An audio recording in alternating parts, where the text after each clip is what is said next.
This is the most inhospitable environment in the world. Located deep within the depths of the planet's crust, the extreme temperatures will kill you in a matter of minutes. Lava pools will set you on fire, strange creatures will end your life, even the flora will tear you apart. This is Leonard Greywolf, and this is his story. The heat was unbearable. I needed to make it stop. The fungus, that was the key. The capsule type. When harvested, it gave a gooey salve. By consuming it, it provided a temporary protection against the heat.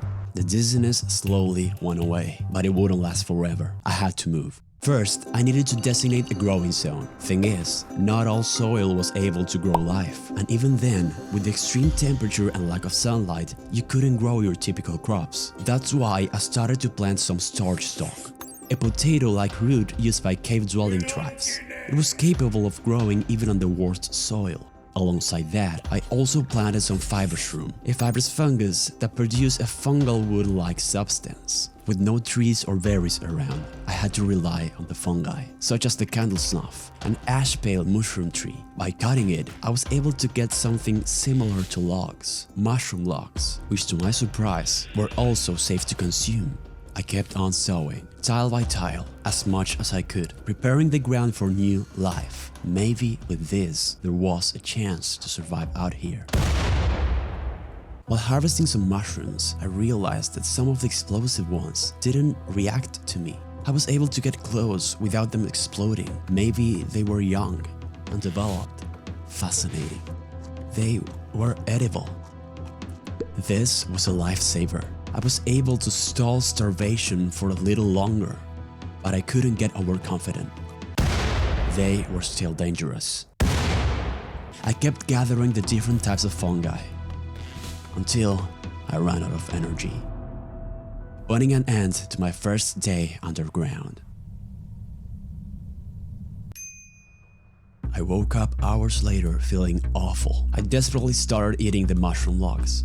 It wasn't good, but at least I wouldn't starve to death.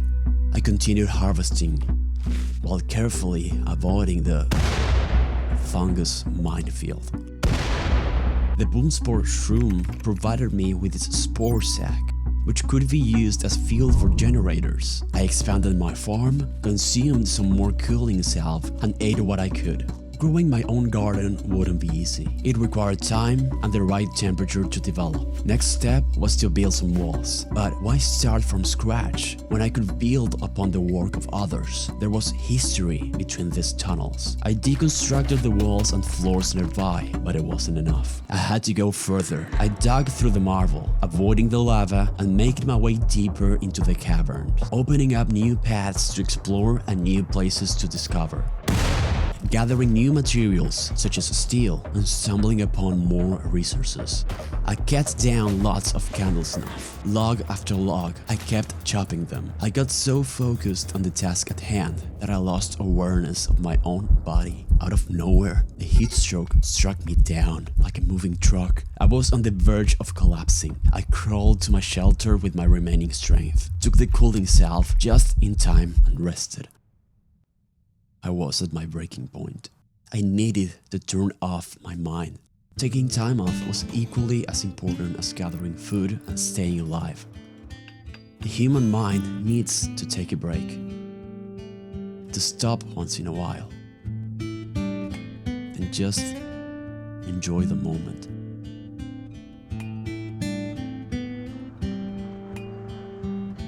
It was time to build.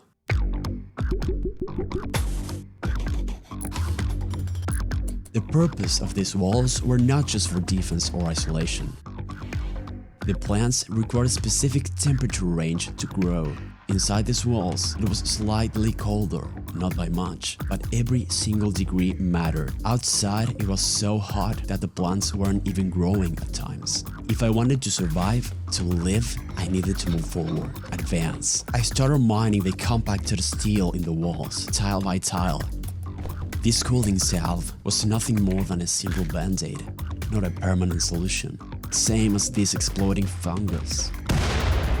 I couldn't depend on them for long. It was risky, not sustainable. If I wanted to prosper, I needed to do more than this. The temperature may have been better, but it wasn't good enough. I needed proper cooling, and for that, I needed power, a generator. All I wanted was inside these walls. Compacted machinery.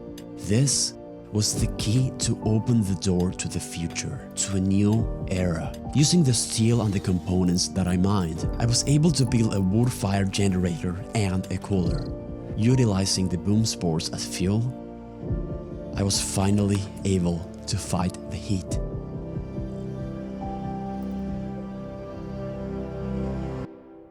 But not for long. The generator was hungry for fuel. I needed every boom spore mushroom that I could get, and it wouldn't be easy. At least until the 5 mushrooms finished growing. 10 hours. That was all that I was able to get with the fuel that I had. I kept mining more steel, cutting more candle snuff, and harvesting more fuel. I was barely able to keep things running. Nonetheless, the cooling worked. The storage stock's growth rate was at its peak. This meant one thing: expansion. I used the steel to construct more walls, gaining more ground, to be able to refrigerate more plants and improve their growth. This was an oasis, a piece of heaven in hell itself. It was challenging to get the necessary fuel to keep the generator running. Boom spores were scarce, and there were not many left. On the bright side, in one of my expeditions, I stumbled upon a new type of mushroom called heat sink fungus. Using a complex mix of chemical reactions, this thing draws in heat to help fuel its growth. I brought it back to base. The explosions made it feel like a battlefield. Avoiding landmines. Surrounded by mist, I may have been alone, but danger was ever present. Thankfully, not all was bad news. In one of the tunnels, I came across another new type of fungus called dulcis. It was resilient, tough, capable of growing in extreme temperatures. Didn't require any type of cooling. It was perfect. I started working right away, growing it outside the shelter. Unfortunately, the generator ran out of energy, but the room stayed cool enough for the plants to grow, thankfully. This place was fascinating. Some of the creatures exploded as part of their defense mechanism. I quickly extinguished the fire. Spent the rest of the day clearing tunnels from exploding mushrooms, cut down more candle snuff, harvested more cooling salve, and planted even more dulcis. As nature did its thing, I needed to explore new ways, investigate new frontiers. I required the proper space to do so, a research table. I needed a permanent solution for electricity, advanced generators, get power straight from the planet itself, from geysers and lava. I carried on harvesting, getting well fed, and taking care of the heat.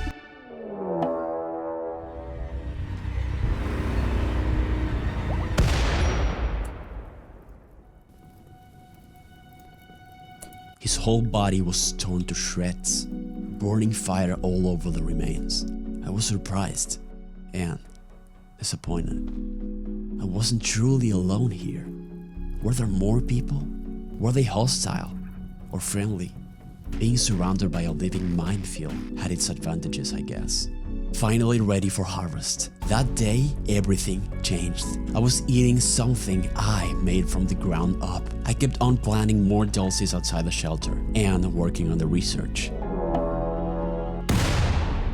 And more death. By adapting to my surroundings, I was able to use the environment to my benefit. The perfect defense, more food, growth, evolution. I could see it, as well as them. I needed to keep the wildlife away from my crops, isolate myself.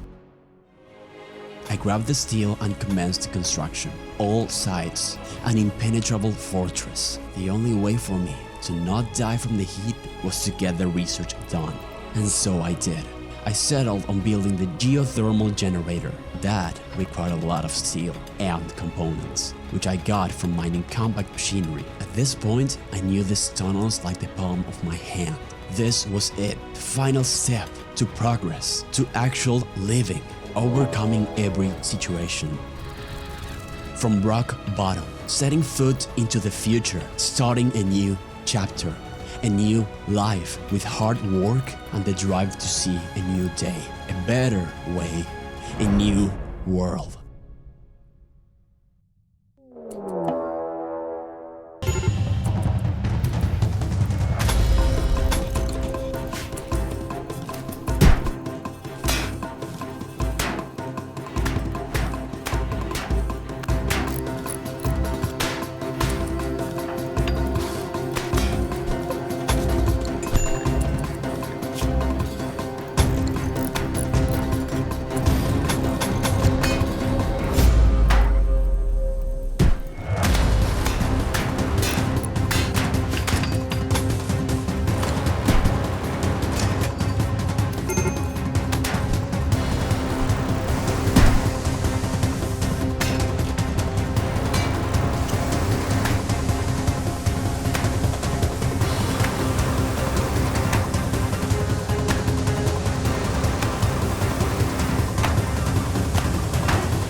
What would you do if humanity lost?